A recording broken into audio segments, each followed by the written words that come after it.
Good evening and welcome to our second tasting of the week here at Whisky Me. We are tonight, tasting this month's single malt Scotch, which is a first time visit for us to Glen Moray. It's only taken 7 years and finally we're featuring a Glen Moray whiskey. And actually, I think this is a fantastic dram. I don't know if you guys have already dug into it, but I think this is a really great whiskey and really great value bottle of whiskey as well. Anyway, to talk more about it and to talk more about the distillery, we've got Ian Allen. Hey, Ian. Hey, how's it going? Good. How are you? Yeah, very well, very well. It's Thursday evening. All is good. We have whiskey. Yeah, we're very lucky to have locked you down, I think, because you've been on your travels, haven't you? Yeah, it's a busy time with all the whiskey festivals and everything that's going on. So just came back from a trip to US and Canada. So it's been a lot of fun taking Glen Moray Yeah. on the road and seeing what people's opinions are. Nice, cool. Well, as I mentioned there in the intro, this is the first time I've featured Glen Moray, so I think it would be great to kick things off with the story behind the distillery. If you want to take the lead on that. Yeah, sure. So Glen Moray, we're a relatively old distillery, not one of the oldest, but 127 years of production. But to be honest, the last 16 years has been where it's all happening, where there's been a lot of excitement, a lot of buzz around what we've been doing. Just some context for you. We've increased production. In the last 16 years, we've had 3 production increases. We were at 2.2 million litres. We're now 8.5 million litres of production. Export-wise, we used to just hit 12 markets around the world. We're now sending Glen Moray out to about 89, 90 different markets globally. Expressions, including the one we have tonight, we've gone from having 3 to 23. So massive expansion on the range. A lot of that are limited editions and special releases, such as the one we're having tonight. So a lot of them will kind of burn brightly very quickly and then disappear. Yeah. We move on to the next thing. And yeah, just been a lot of excitement around the brand. And it's all down to new ownership. For the bulk of Glen Moray's life, we were owned by Glenmorangie, and they looked after the distillery, cared for the people and everything around it. But I think it would be fair to say they didn't push the brand. They didn't give it the kind of nudge and the kind of spotlight that everybody who worked there felt it deserved. And we're starting to see that now and see the whiskey getting taken on to the next level. How long have you worked for the brand? August next year, it'll be 20 years. Wow. So you've really seen it, all the changes. Yeah, wow. Yeah, it's been a phenomenal journey. What a ride it's been. To be there, a distillery that as I say, everybody knew the potential.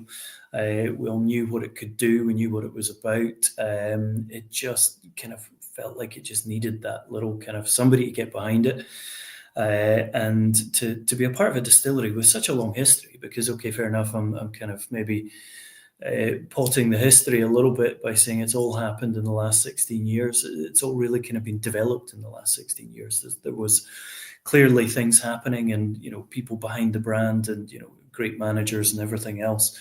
But, having a business behind the brand now that's taking it on has been phenomenal. Yeah. So you say up to about 8.5 million litres, did you say? Something like that? Yep. Yeah, from 2.2 to 8.5. Does that make you top 5 in size or top 10 certainly, right? Across Scotland, I don't know, but in Speyside, it's number 5. 5 in Speyside, is it right? Yeah, five in Speyside. But given you've got some of the biggest distilleries sitting in Speyside, so I would suggest it kind of puts us up there, certainly within the top 10 in Scotland from production-wise. But that's been a kind of slow journey in the last 16 years isn't that slow in whiskey terms. It's been stage by stage. We went from 2.2 to 3.3 in 2011. Then 2016 we went up to 6 million, and then this year we've taken it up to the 8.5. With the potential to maybe add another 500,000 here or there if it's necessary. I presume you've had a pretty sort of serious overhaul of like visitor experience and all that kind of stuff during these expansions. Yeah, well, yes and no. We're still operating out the same building, but the offering, the experience that we have at the distillery, that's changed massively. We, as I say, still the same space, but numbers wise, for context, we went from 3,000 to 30,000 in 16 years visitors. Last year we hit 30.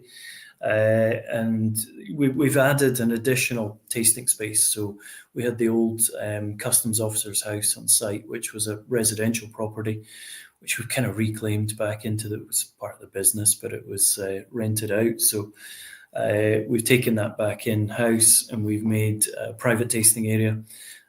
We've got a lab where Stephen, if he's on site, who's our head of whiskey creation, can work out of and get the new Glen Morays of the future coming through.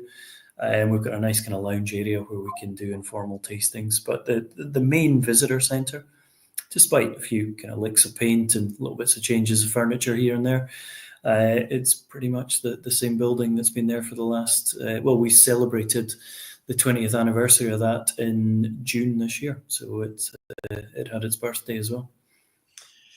So when you talk about Glen Moray, how do you sort of define its distillery style? Where does it sit within the Speyside region, and then within the sort of broader whiskey categorization as well, in terms of its flavour?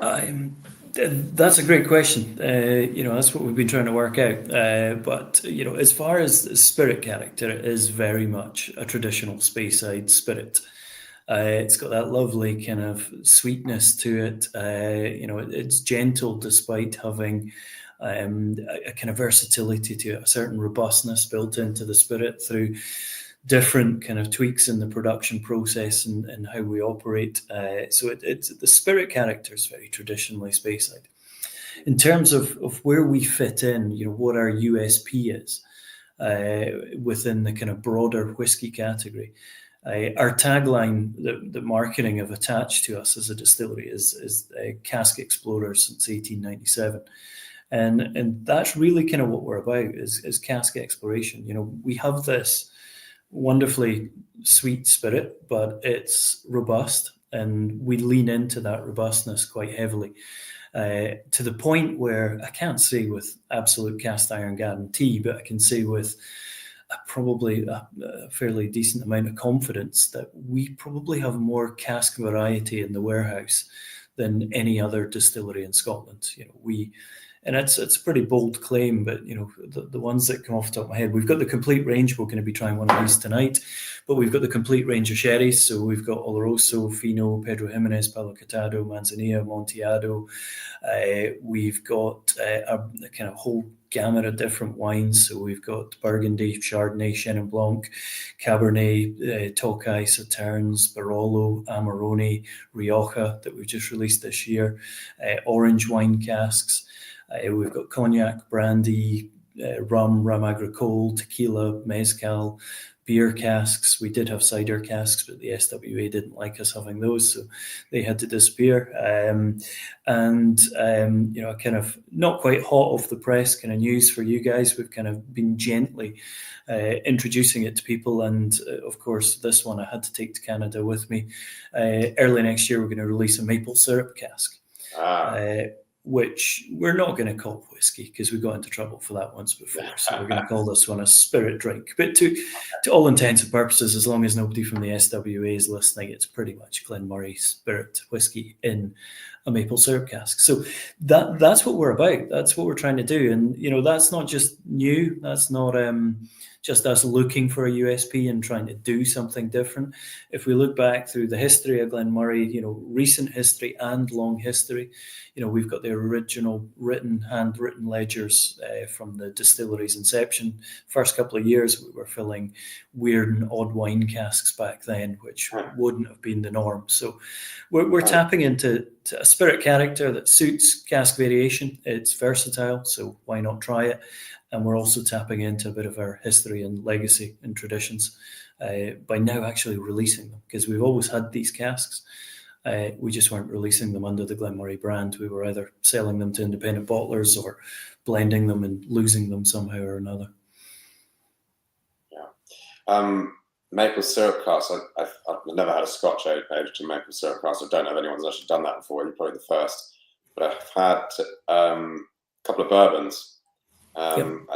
Hudson did it for a while, probably still do it actually. And then what they ended up doing was they'd be selling their casks to the maple syrup guys, who would then fill it with maple syrup, and then they'd sell it back, and they'd be swapping casks, just seasoning each other's casks for them. And then I think Whistlepick have probably done that as well. I know that they've got maple trees on site there. I'm assuming they must have done something like that. But you don't know of any other whiskies in Scotland that have done it, do you? Not Scotch, nope. Somebody may have tried it and maybe thought it didn't work with their spirit, but it's not one that I've seen released. As I say, you wouldn't get away with calling it Scotch, and we're fully aware of that. We've decided not to antagonise anybody any further, so we've gone with calling it a spirit drink. But it's a finish. It's aged Scotch that's gone into the cask originally.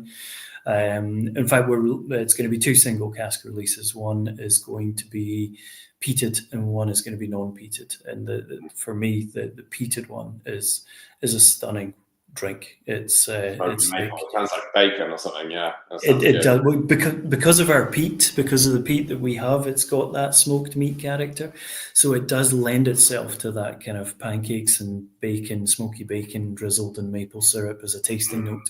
And it just shines through. So we'll be releasing that. Unfortunately, it's single cask, so it's not going to reach very far. It's going to be a distillery edition, but it's just really kind of hammering home this concept that we are cask explorers. Our kind of pushback to the business around such a release is that if we're going to call ourselves that, we have to really explore. We have to push our boundaries a little bit further than that which allows us to call it Scotch. So, am I right in thinking the Warehouse 1 range is basically these sort of cask finish or full maturation cask expressions? They all sit under this Warehouse 1 bracket. So, Barolo, Oloroso, all of these, yeah? Absolutely. So, Warehouse 1 is our cask strength avenue, but it also gives us an opportunity to release some of these experimental casks, casks that we've maybe never tried before, or casks that we have tried previously, but it's been a long time since we've released them. So Warehouse 1, for anybody who's visited the distillery or anybody who hasn't and wants to come along, that's where you get to visit on the tour. And it is the warehouse where we keep all of these slightly different casks, because 80% of what we fill at Glen Moray is ex-bourbon barrels. That's the core of what we do. That's the spine of our team, I like to call it. The classic, the 12, the 18-year-old, fully matured in ex-bourbon barrels. So that's the bulk of what we do. The other 20% is made up of these kind of interesting different casks, and Warehouse 1 gives us an opportunity to release them. But I always say to people that there's nothing magical or mystical about Warehouse 1. It doesn't mature anything any differently than any of our other warehouses. Just ultimately, we want to show people these, despite the fact they're experiments and some of them may never see the light of day. If we're taking people on tour and we're talking about this concept of cask exploration, it makes our life so much easier at the distillery to say, right, okay, well, rather than me try and explain the difference between a port pipe, a sherry butt, and a wine cask, here they are. This is what we've got. This is what we're trying. And ultimately, the collection, the Warehouse 1 approach, was born out of the controversy that was built by cider cask. We took out cider cask in 2017. That came out with no knowledge or intention of it being particularly controversial. We just thought it was a really good whiskey. And much like you were saying about that process with the maple syrup, and it was at Hudson, I think you said, that was sending their cask up to the maple. We were doing the same with Thistley Cross cider. So we were sending our whiskey casks down to Thistley Cross. Thistley Cross cider maker was making a whiskey cask cider, and then they were swinging the barrels back up to us. We were filling them and releasing a cider cask whiskey. And when we launched it, as I say, there was no feeling or there was no kind of expectation that this was going to cause any issues. So when we did get the call, we were told to stop producing styles of whiskey or calling it whiskey. We were kind of surprised. But the benefit to us as a brand that it did was it gave us a lot of coverage, because the whiskey press, the whiskey media, found this an interesting story, so they ran with it. So part of the ruling is that we could sell what we'd bottled, but we couldn't produce any more. But given it was a limited edition, we had no plans of producing anymore. So when that hit, ask permission as usual, right?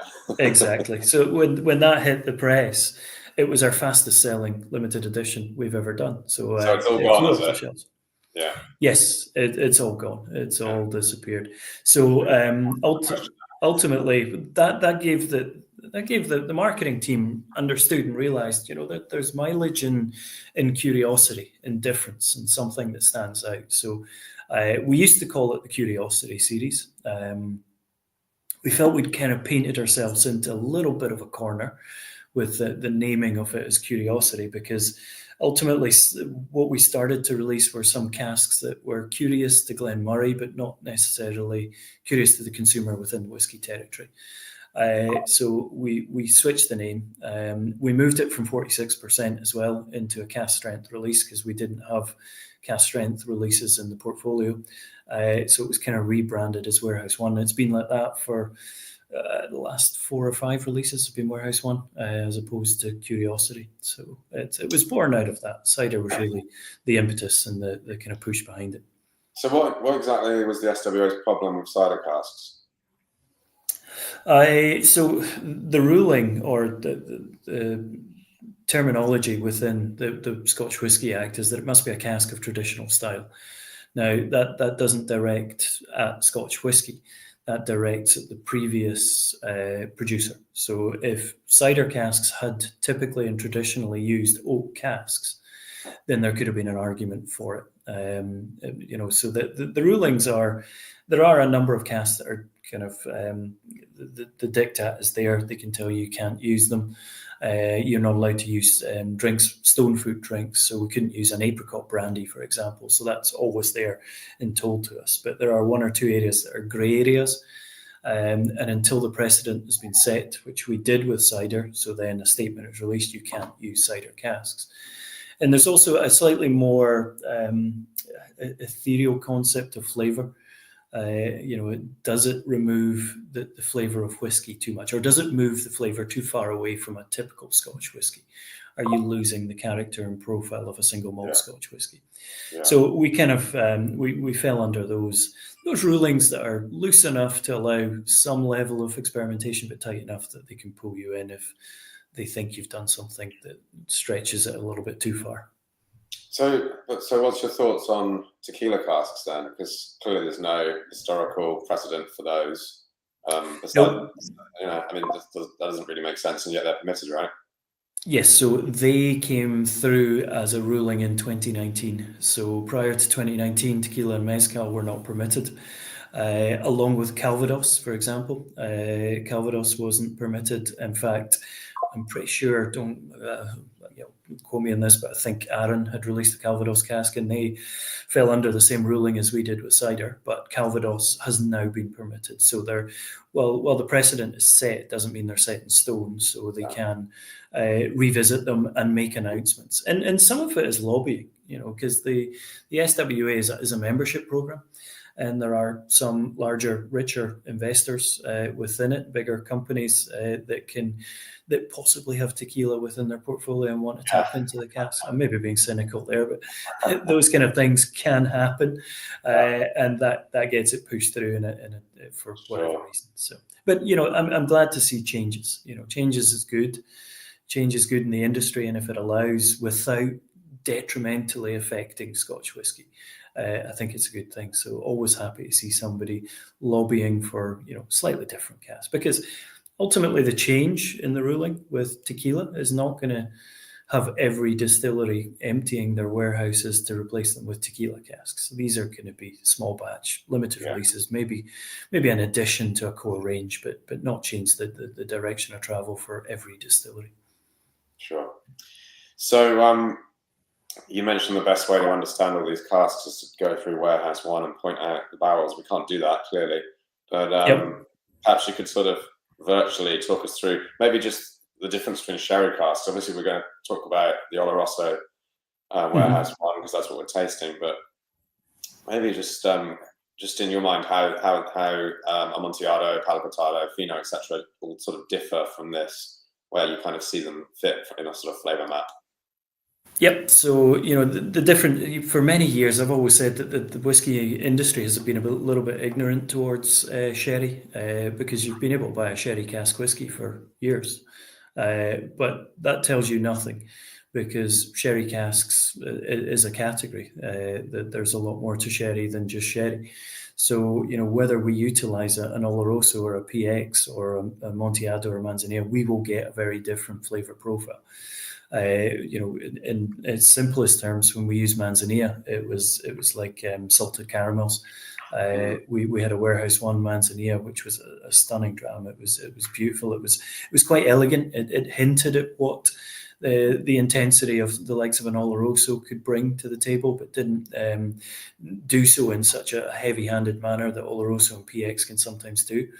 The Amontillado was a perfect summer whiskey. Amontillado as well had this lovely orange peel kind of flavor profile to it, which, despite the fact I'm not a huge maker or lover of whiskey cocktails personally, it made a great old fashioned. It suited that flavor profile. It had those orange notes, citrus characteristics coming through. PX, one of my favorite casks. It's liquefied raisins. When you try PX sherry, that's the influence it has on our whiskey. We did a couple of PX casks back in about 2016, a 1998, and a 2008 peated. And if somebody's tried it, I will always guarantee you that if I see them again, they'll say, "Are you doing something like that again?" It was just so rich and so full flavored, and the peat and the PX just worked amazingly. They're so well together, peat and PX, aren't they? Yeah. Yeah, peat and PX is a marriage made in heaven. PX is big enough to push the peat to one side a little bit, so it doesn't become dominated by peat smoke, which, as a Speyside guy, the peat, I find if it's too much, it's too big, it loses nuance. But PX is big enough and bold enough to push it to one side. And the most traditional of sherry casks within the industry, and what I always say to people now is that if you see sherry cask on the label, it's usually Oloroso, because that's the more typical traditional. And that brings a little bit of spice. That brings a little bit of, these are kind of cliched tasting notes, but these are what you get is spice, dark chocolate, and Christmas pudding. That's what you get from a Oloroso sherry cask, pretty much. Yeah, and we all agree with you. I think oily, packed with Christmassy flavors. 60%, I think, also. It's just a good strength for it as well. Good drinking strength, because it stops it getting too kind of sweet and flabby. If you dilute it with too much water, I feel like it might go in that direction. Whereas the extra strength gives it the spice, and the structure on the palate. Yeah. What else we got here? Ginger, dried fruit, orange notes, really. Yeah. And you mentioned old fashions. Well. Yeah,